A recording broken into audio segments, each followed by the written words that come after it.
Ang kwento ni Tomby.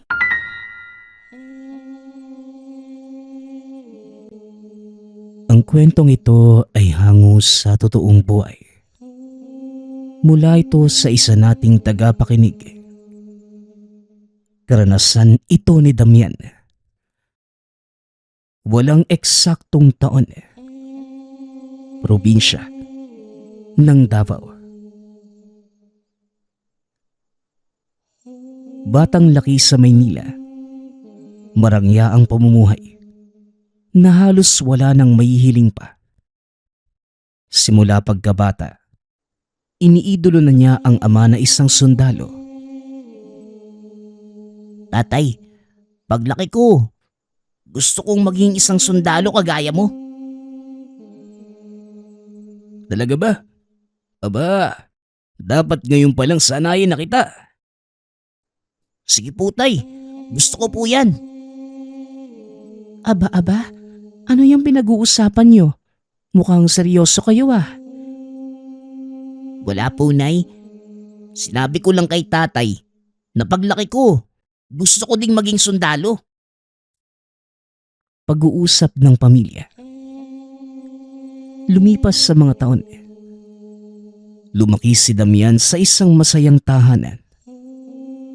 Kahit abala sa trabaho bilang sundalo si Tatay Ismael, sinisigurado niyang may oras ito para sa pamilya. Tuwing wala namang pasok, naglalaan ito ng oras para makipaglaro kay Damian at turuan ito ng mga disiplina. Habang si Nanay Esme naman, isang mapagmahal na ina. Siya ang gumagabay at nag-aaruga kay Damian araw-araw. Masinop ito sa bahay at masarap magluto. Kaya naman tuwing hapunan, palaging sabik ang pamilya na magsalo-salo sa pagkainan. O siya, tapos na ang laro nyo ha. Magugas na kayo ng kamay at kakain na tayo. Opo nay, gutom na ako eh. Ano po bang ulam natin? Syempre yung paborito mo, adobo. Pag-uusap ng mag-ina. Masaya at puno ng halakhakan ang pagkainan. Kwentuhan ng mga pangyayari sa maghapon. Asara ni Damian at ng ama. At malambing na pagsaway ni Nanay Esme. Ganito palagi ang gabi ng mag-anak. Sa kabila ng marangyang pamumuhay nila sa Maynila, itinuro ni Tatay Ismael at Nanay Esme kay Damian ang kahalagahan ng kasipagan at respeto sa kapwa. Hindi nila hinayaang lumaking sunod sa luho ang anak. Sa halip, tinuruan nila itong maging masipag sa pag-aaral at matuto sa sariling sikap. O anak, tatandaan mo ha, hindi lang pera ang sukatan ng tagumpay. Ang tunay na tagumpay ay pagiging mabuting tao. Opo tay. Sa murang edad, natutunan ni Damian ang halaga ng pamilya at pangarap. Sigurado ito na isang araw, magiging sundalo din siya. Kagaya ng ama, ipagmamalaki rin ng sariling pamilya. Hanggang sa isang araw, isang pangyayari ang biglang yumanig sa kanilang buhay. Isang trahedyang hindi nila inaasahan. Isang gabi, habang nag-aabang sila Nanay Esme sa pagkainan, dumating ang isang sundalo na may daladalang masamang balita. Ginang Esme, paumanhin po pero si Ginoong Ismael nasawi po sa isang engkwentro. Wika ng isang sundalong nagpakilalang aming. Parang huminto ang mundo ni Esme. Nabitawan niya ang kutsarang hawak at nanghina ang tuhod. Habang si Damian naman, hindi kagad nakapagsalita. Nakatitig lamang sa sundalo na pilit inuunawa ang sinabi nito. Teka, anong ibig mong sabihin? Hindi totoo yan. Babalik si tatay. Ang sabi niya babalik siya sa amin. Pasensya na, iho. Tunay ngang bayani ang iyong ama. Ipinaglaban niya ang ating bayan hanggang sa kanyang huling hininga. Wika ni Aming. Tuluyang bumagsak si Nanay Esme sa sahig. Napahagulgol habang si Damian naman, nanatiling nakatayo, tuliro at hindi makapaniwala. Ilang oras itong hindi nagsasalita. Umaasang isang masamang biro lamang ang nadinig. Ngunit nang dumating ang kabaong ng ama, sa kanya tuluyang naintindihan ang katotohanan. Sa burol, maraming sundalo at kaibigan ang dumating upang magbigay pugay kay Tatay Ismael. Ngunit kahit gaano karami ang dumalo, hindi nito napunan ang lungkot na nararamdaman ng bata. Damian, anak, kailangan nating tanggapin. Wala na ang tatay mo. Nanay, hindi ko po kaya. Paano na po tayo? Mahigpit na niyakap ni Nanay Esme ang anak. Kakayanin natin, anak, para sa tatay mo. Wika ni Nanay Esme. Mula ng araw na yon, nagbago ang buhay ni Damian. Ang dating masayang tahanan ay napalitan ng katahimikan. Ang hapagkainan na puno ng tawanan noon, ngayon puro puwang na kailanman ay hindi na mapupunan. Ngunit sa kabila ng lungkot, isang bagay ang nanatili sa puso ni Damian. Ang pangarap na maging sundalo, hindi lamang para sa sarili, kundi para ipagpatuloy ang sinimula ng ama. Matapos ang libing ni Tatay Ismael, nagpasya si Nanay Esme na umuwi silang mag-ina sa probinsya ng Davao. Wala din silang ibang maaasahan sa Maynila. Hindi naging madali ang kanilang pag-alis. Bawat sulok ng tahanan ay puno ng alaala ng asawa. Habang nasa biyahe, tahimik lamang si Damian at nakadungaw sa bintana ng bus. Pinagmamasdan ang mga nadaraanan nilang lugar. Malayo ito sa magagarang gusali sa Maynila. Dito puro puno, malalawak na palayan at mga simpleng bahay ang makikita. Pagkarating sa isang maliit na baryo, sinalubong naman sila ng ilang kamag-anak. Dito nakatira ang tiyuhin, si Donnie, na matagal nang naninirahan sa probinsya. Esme, Damian, mabuti at nakadating na kayo. Pasok! Tara, pasok kayo! Wika ni Donnie. Nagpatuloy sila sa loob ng tahanan. Isang simpleng kubo na gawa sa kahoy at pawid. Malayo ito sa dating bahay nila sa Maynila. Ngunit mainit ang pagtanggap sa kanila. Hindi naging madali ang buhay ni Damian sa probinsya. Sa Maynila, nasanay ito sa marangyang buhay. Kailangan niyang matutong mamuhay ng simple. Walang telebisyon, walang kuryente, at higit sa lahat, wala nang madaling paraan para makuha ang gusto. Kailangan niyang mag-igib ng tubig, tumulong sa pagtatanim, gumising ng maaga para pumasok sa eskwelahan na ilang kilometro ang layo mula sa tahanan. Anak, naiintindihan ko kung mahirap ito para sa'yo. Pero kailangan nating magsimula ulit. Wika ni Nanay Esme. Sa eskwelahan, hindi din naging madali ang pakikibagay ni Damian. Karamihan sa mga kaklase ay lumaki sa hirap at may ilan sa kanila na hindi kagad matanggap ang isang batang Maynila na ngayon ay naroon na sa probinsya. Uy, siya yung bagong dating, di ba? Ang yabang daw nito eh. Laki daw sa syudad. Tignan natin kung kaya niya ang buhay dito. Wika ng mga kaklase. Narinig ito ni Damian. Ngunit hindi na lamang sumagot. Sa halip ay tinuloy na lamang ang paglalakad papunta sa kanyang upuan. Dumaan ang mga buwan. Unti-unti nang natutunan ni Damian ang buhay sa probinsya. Napilitan itong maging matibay at magsikap.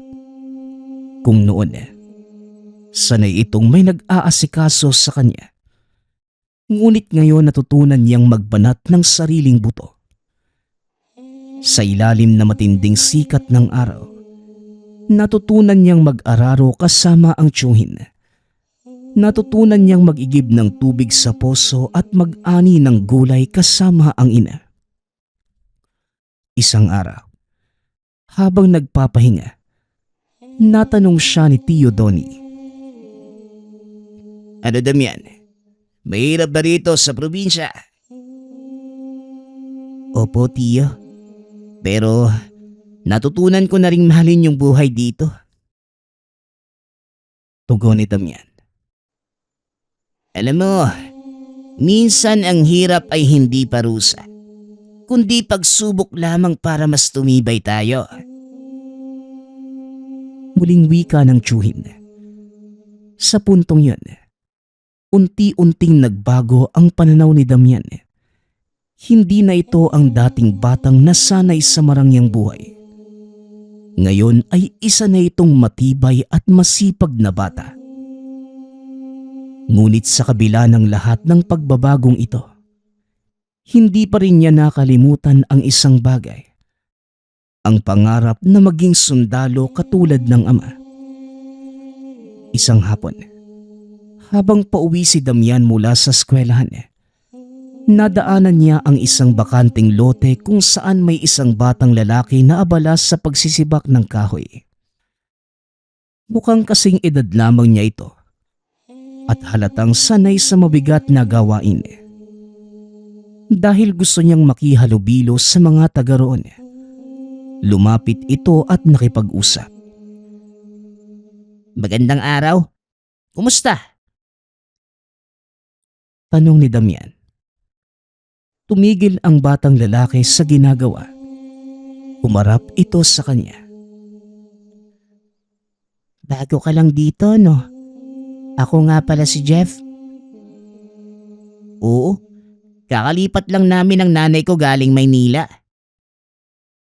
Kaya pala mukha kang hindi sanay sa buhay dito. Mahirap dito sa probinsya, no? Pero masaya rin naman. Oo nga eh. Ibang-iba sa dati kong buhay. Pero unti-unti ko na ding natututunan. Pag-uusap ng dalawa. Napangiti si Jeff at inabot ang kamay niya para makipagkamay. Ayos. Kung gusto mo, tuturuan kita ng ilang bagay tungkol sa buhay probinsya. Uy sige, maraming salamat ha. Mula ng araw na yon, naging matalik na magkaibigan sina Damian at Jeff. Magkasama silang pumapasok sa eskwelahan, naglalaro sa bukid at natutong mangisda sa ilog. Itinuring na rin silang magkapatid na mga tao sa baryo. Isang araw, habang nakaupo sila sa ilalim ng isang punong mangga, napag-usapan nila ang kanilang mga pangarap. Damian, ano ba yung gusto mo maging paglaki mo? Ako? Gusto ko talagang maging sundalo, kagaya ng tatay ko. Wika ni Damian. Napatango si Jeff. Halatang humanga sa determinasyon ni Damian. Ang galing. Ang galing mo naman. Balang araw, sigurado ako matutupad mo yan. Wika ni Jeff. Napangiti si Damian. Sa kabila ng lahat ng pinagdaanan niya, pakiramdam nito ay unti-unti niyang natatagpuan ang bagong tahanan. Hindi lamang sa baryo, kundi sa mga taong handang tanggapin siya bilang isa sa kanila. Lumipas ang mga linggo. Unti-unti nang nasasanay si Damian sa buhay probinsya. Ngunit may isang bagay itong napansin na tila kakaiba.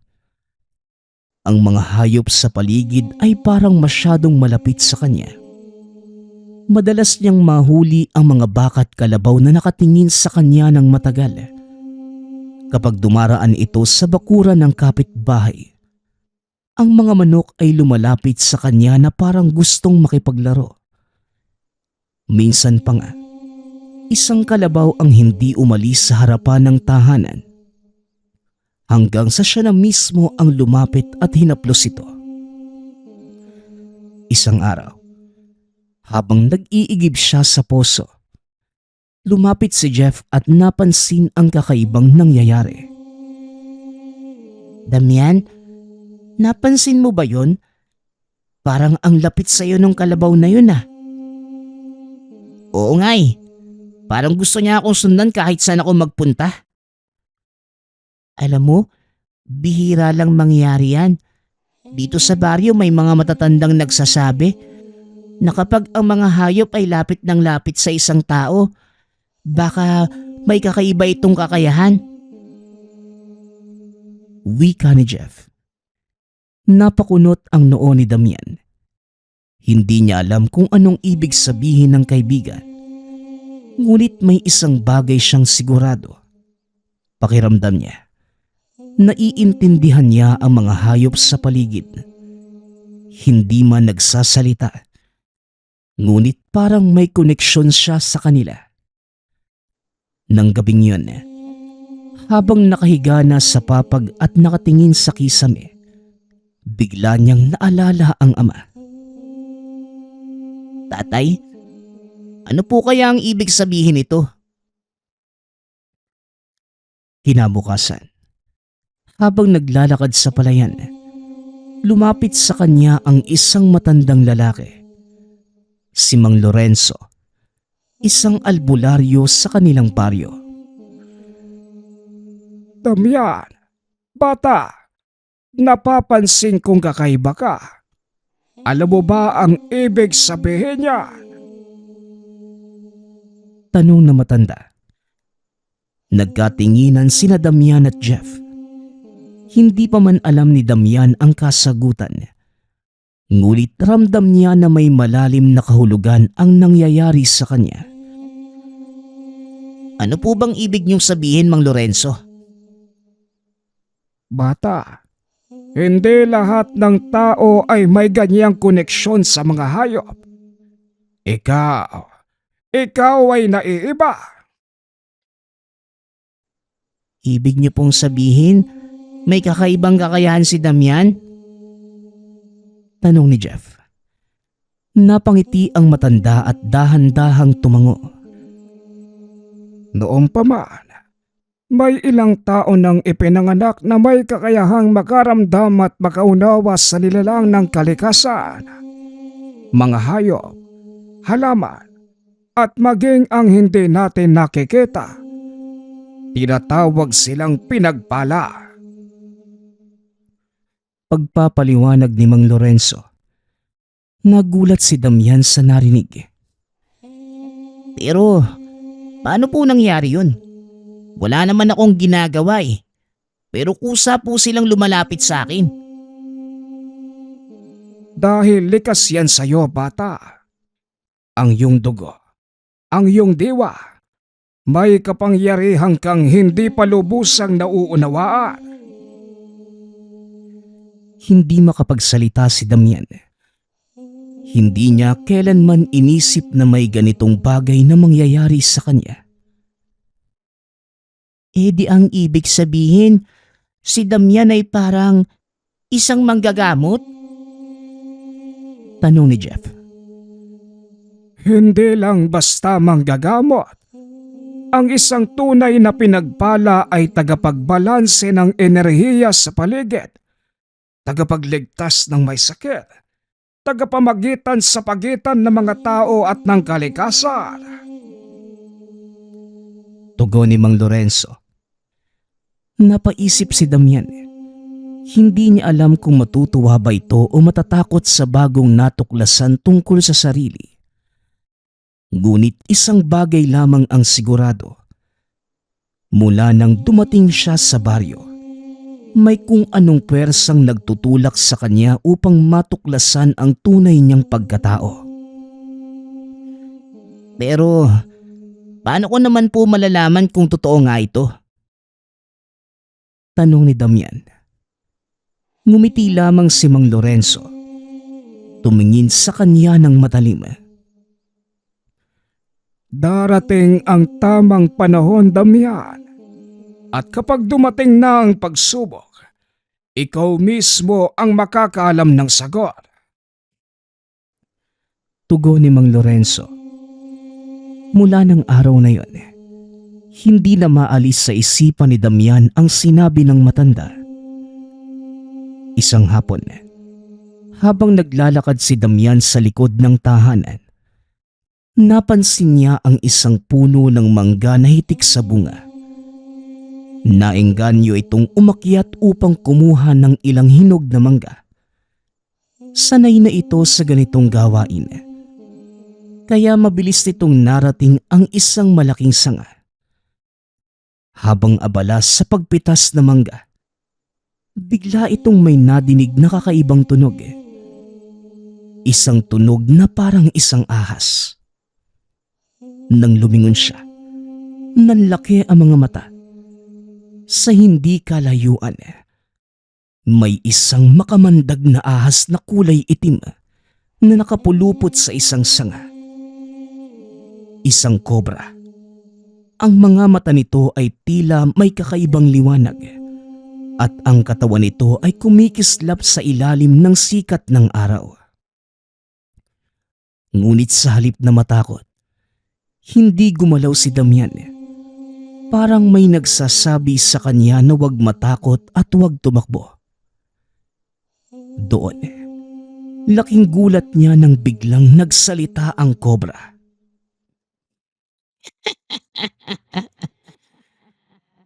Matagal na kitang hinihintay. Wika ng nilalang. Napatigil si Damian. Nanginig ang katawan, ngunit hindi dahil sa takot, kundi dahil sa pagtataka. Anong ibig mong sabihin? Sino ka ba? Tanong ni Damian. Dahan-dahang gumalaw ang kobra at mula sa bibig nito, may iniliwa ito na isang lumang kwintas na may palawit na bato sa gitna. Ang bato ay tila kumikislap na kulay ginto at itim. Bata, isa kang mananandok. Tagapagbantay ng balanse ng kalikasan. At ito ang sagisag ng iyong kapangyarihan. Muling wika ng nilalang. Dahan-dahang inabot ni Damian ang kwintas. Nang madampian ito ng kamay, biglang may malakas na liwanag na bumalot sa paligid. Napasigaw si Damian. Ano ba to? Habang suot ang kwintas, pakiramdam niya ay may dumadaloy na kakaibang enerhiya sa katawan. Para bang mas lumalakas ito, mas naging malinaw ang pandinig at paningin niya. At mas ramdam niya ang bawat galaw ng hangin sa paligid. Ang kwintas na yan, isang simbolo. Isa itong palatandaan na ikaw ay isang tunay na mananandok. Darating ang araw, malalaman mo kung paano mo ito gagamitin. Pero tandaan mo, Damian, ang kapangyarihan ay palaging may kakibat na responsibilidad. Wika ng kobra. Biglang lumiwanag ang paligid. At sa isang iglap, nawala ang nilalang. Naiwan si Damian sa sanga ng mangga. Hawak pa rin ang kumikislap na kwintas. Hindi pa rin siya makapaniwala sa nangyari. Teka, totoo ba to? Isa ba talaga ako mananandok? Tanong ni Damian. Napahawak ito sa kwintas at muling napatingin sa paligid. Ang dating tahimik na buhay sa baryo ay nagbago sa isang iglap. Ngayon, alam niyang may mas malaking papel siyang ginagampanan sa mundong ito. Ngunit hindi pa niya alam na may darating na panganib. At ang kwintas na ito ang magiging susi sa pagsisimula ng kanyang tunay na misyon. Simula ng araw na tinanggap niya ang kwintas mula sa mahiwagang kobra, marami nang nagbago sa buhay ni Damian. Noong una, hindi niya masyadong binigyan ng pansin ang nangyari. Iniisip na baka isang panaginip lamang ang lahat. Ngunit ng mga dumaang araw, napansin niya na mas lumakas ang pandama. Habang naglalakad sa palayan, nadinig niya ang mahihinang yabag ng mga hayop kahit malayo pa ang mga ito. Ang tunog ng hangin, ang paggalaw ng mga dahon. Pakiramdam niya ay mas ramdam nito ang lahat sa paligid. Hanggang sa isang umaga, habang nag-iigib ng tubig sa poso, napansin niya na tila may bumubulong sa kanyang isipan. Napalingon ito, ngunit wala namang tao sa paligid. Maigi niya itong pinakiramdaman. Biglang napansin ang isang maliit na ibon na nahulog mula sa sanga. Pilit nitong inaangat ang sarili ngunit mukhang may sugat ito sa pakpak. Lumuhod si Damian at marahang kinuha ang ibon. Hindi niya alam kung bakit. Ngunit pakiramdam niya ay kailangan niya itong tulungan.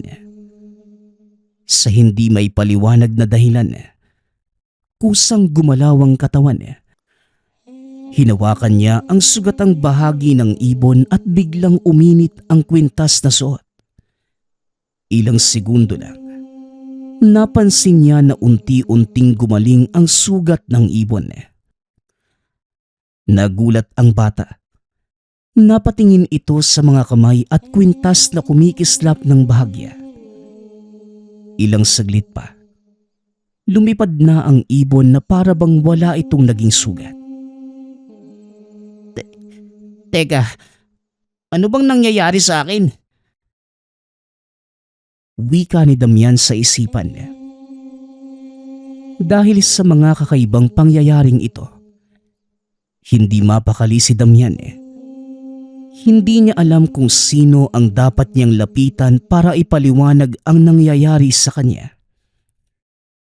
Hanggang sa isang gabi, lumapit ito kay Mang Lorenzo. Mang Lorenzo, may gusto po sana ako itanong. Tungkol saan ba, iho? Tugon ng matanda. Huminga ng malalim si Damian at nilabas ang kwintas mula sa ilalim ng damit. Kasi po, simula nang ibigay ito sa akin, may mga kakaibang bagay na ako nararamdaman. Mas matalas po yung pandinig ko. Mas malakas din po yung pakiramdam ko sa paligid at saglit itong nagdalawang isip bago sabihin ang sumunod na bahagi. At parang may kakayahan akong magpagaling. Ngunit tila hindi nagulat si Mang Lorenzo. Sa halip, ngumiti lamang ito at tumango. Huwag kang matakot, Damian. Ang kapangyarihang yan ay isang biyaya. Ngunit tandaan mo na hindi ito basta-basta. Sa likod ng kakayahang yan, may mga pagsubok itong kaakibat. Pagsubok? Anong klase naman pong pagsubok, Mang Lorenzo? Tumingin ang matanda sa malayo. Tila may iniisip na malalim. May mga taong hindi matutuwa sa pagkakaroon mo ng kapangyarihan. May ilan na gagamitin ito para sa masama. Kaya dapat mong matutunang kontrolin ito bago pa mahuli ang lahat. Pagpapaliwanag ni Mang Lorenzo. Napalunok si Damian. Hindi niya pa man lubusang nauunawaan ang kakayahan. Ngunit alam niya na hindi ito isang ordinaryong buhay.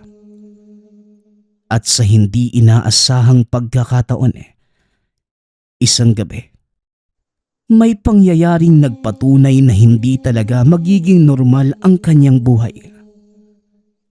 Sa paglipas ng mga araw, mas lalong lumalim ang koneksyon ni Damian sa kalikasan. Hindi lamang niya naiintindihan ang damdamin ng mga hayop, ngunit tila naiintindihan din niya ang kanilang wika. Kapag dumadaan naman sa palayan, ang mga ibon ay tila bumabati sa kanya. Kapag nasa kakahuyan naman, ang mga hayop ay hindi natatakot sa kanya. Sa halip, lumalapit pa ang mga ito. Kahit ang mga aso at pusa sa baryo, parang alam nilang iba si Damian sa lahat. Hanggang sa isang araw, habang naglalakad sila Jeff sa gubat upang maghanap ng hinog na bayabas, isang nakakakilabot na insidente ang nangyari. Damian, tignan mo to, oh. Ang daming bayabas dito. Wika ni Jeff. Tuwang-tuwa ang kaibigan habang pumipitas ng bayabas sa isang mababang puno. Samantalang si Damian naman, nakatingin sa paligid. Pilit pinapakiramdaman ang kakaibang enerhiyang bumabalot sa lugar. Ngunit isang malakas na tunog ng ahas ang nadinig ni Damian bago pa siya makasigaw. Damian, tinuklaw ako ng ahas. Tulungan mo ako. Wika ni Jeff. Pagkalingon ni Damian, nakita nito ang isang malaking ahas na kulay dilaw. Nakapulupot sa paa ng kaibigan. Nakatuklaw na ito sa binti. At kita sa mukha ng kaibigan ang matinding sakit. Dali-daling lumapit si Damian. Ngunit bago pa ito makalapit, nakarinig siya ng isang tinig sa isipan. Napatigil si Damian. Alam niya na hindi ito ordinaryong ahas. Ang mga mata nito ay kulay pula.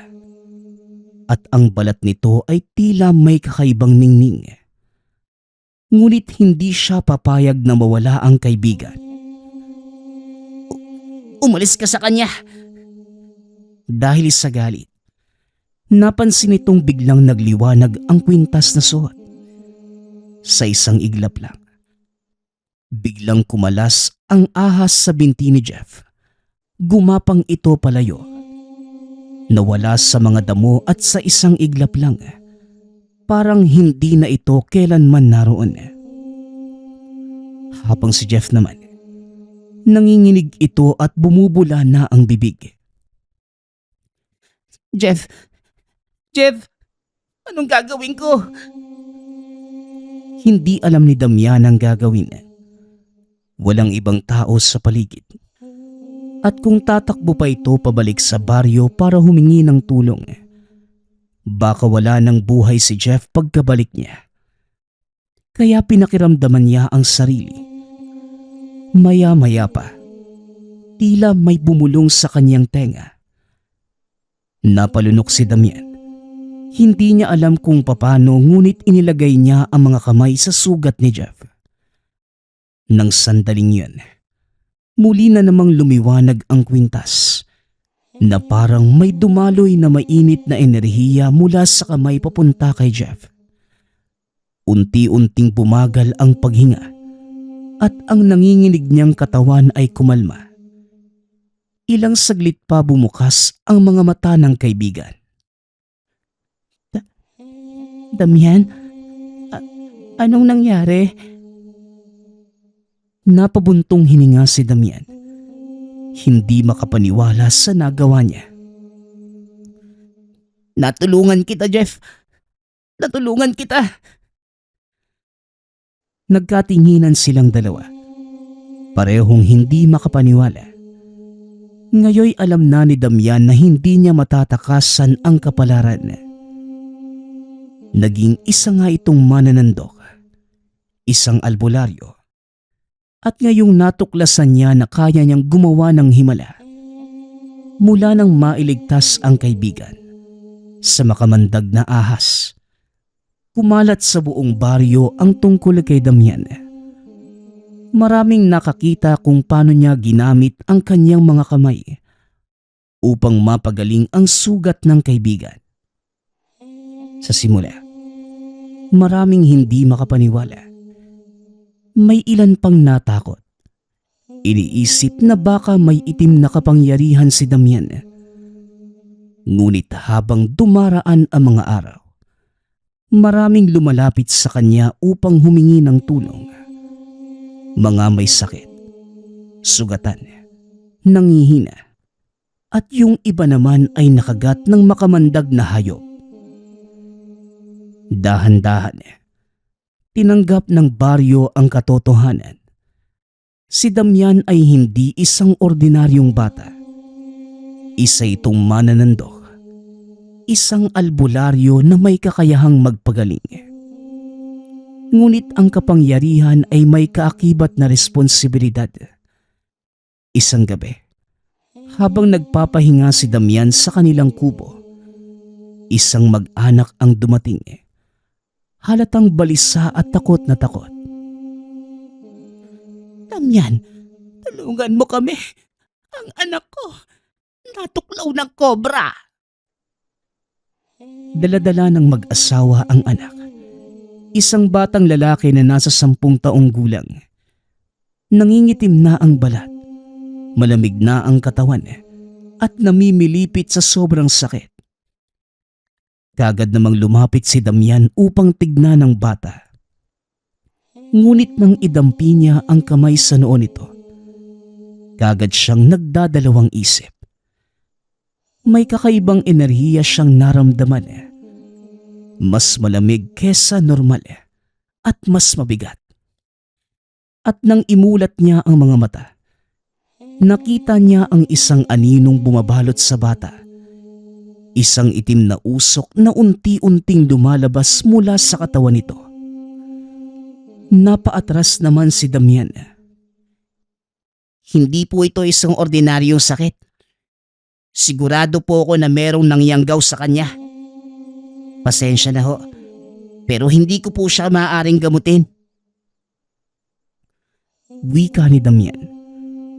Nagulat ang mga magulang ng bata. Anong ibig mong sabihin, Damian? Tulungan mo ang anak ko. Ikaw lang ang may kakayahang makapagligtas sa kanya. Pakiusap po. Tulungan po ako. Nanginginig ang mga kamay ni Damian. Alam niyang hindi ito ordinaryong lason. May umanggaw sa bata na isang aswang. At kung gagamutin niya ito, maaaring lumipat sa kanya ang sumpa. Ngunit hindi rin niya kayang pabayaan ang bata. Napabuntong hininga si Damian, saka tumango. Itatali ko po siya. Baka po manlaban eh. Kumuha ito ng matibay na lubid at tinali ang bata sa isang kahoy. Napansin niya na mas lumalakas ang paggalaw ng bata, na parang nagwawala ito. Doon na niya nakita ang hindi dapat makita. Habang itinatali ang bata, isang halakhak ang umalingongaw sa paligid. Napakabata mo pa, Damian. At ngayon, nakikialam ka na sa hindi mo naiintindihan. Napatingin si Damian sa paligid. Mula sa gilid ng kakawyan, unti-unting lumabas ang isang matangkad at payat na lalaki. Ang mga mata niya ay nagliliwanag sa dilim at ang balat nito ay kulay abuhin na parang hindi ito normal na tao. Hoy, ako ang nangyanggaw sa batang yan. Hindi mo siya maililigtas, Damian. Wika ng nilalang. Napalunok si Damian. Hindi niya inaasahan na kagad siyang makakaharap ng isang aswang. At bakit mo naman to ginagawa, Manong? Sapagkat ito ang aming kalikasan.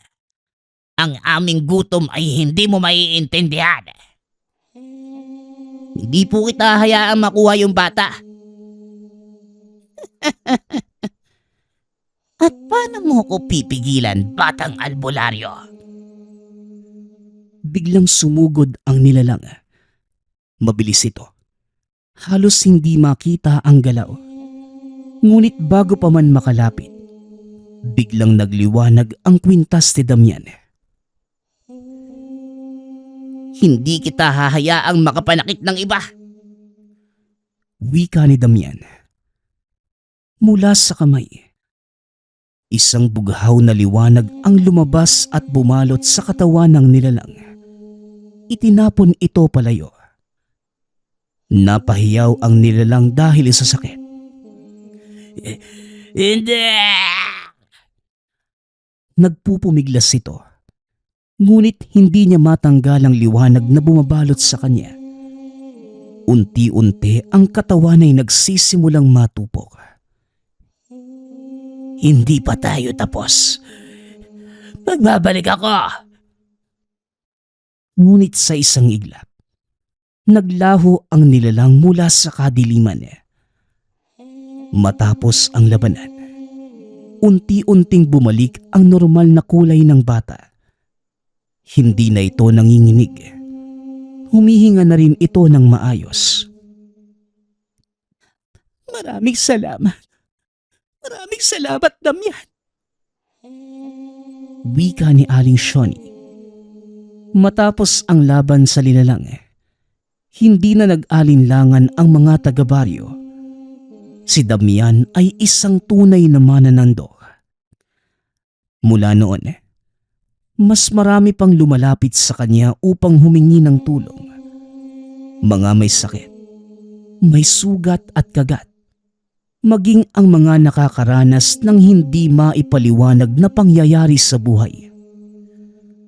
Ginamit ni Damian ang kakayahan upang pagalingin ang nangangailangan, protektahan ang kanyang baryo, at labanan ang mga nilalang ng dilim. Alam ng bata na hindi doon nagtatapos ang kanyang kwento. Alam din niya na may mas malalaking pagsubok pang darating. Ngunit sa kabila ng lahat, handa itong harapin anumang subok ng tadhana sa kanya bilang bagong batang albularyo. Nagpapasalamat nga pala ako sa lahat ng sumusuporta sa ating channel. Nawa ay patuloy niyong suportahan at pakinggan ang ating mga kwento. Hanggang sa muling pakikinig. Paalam.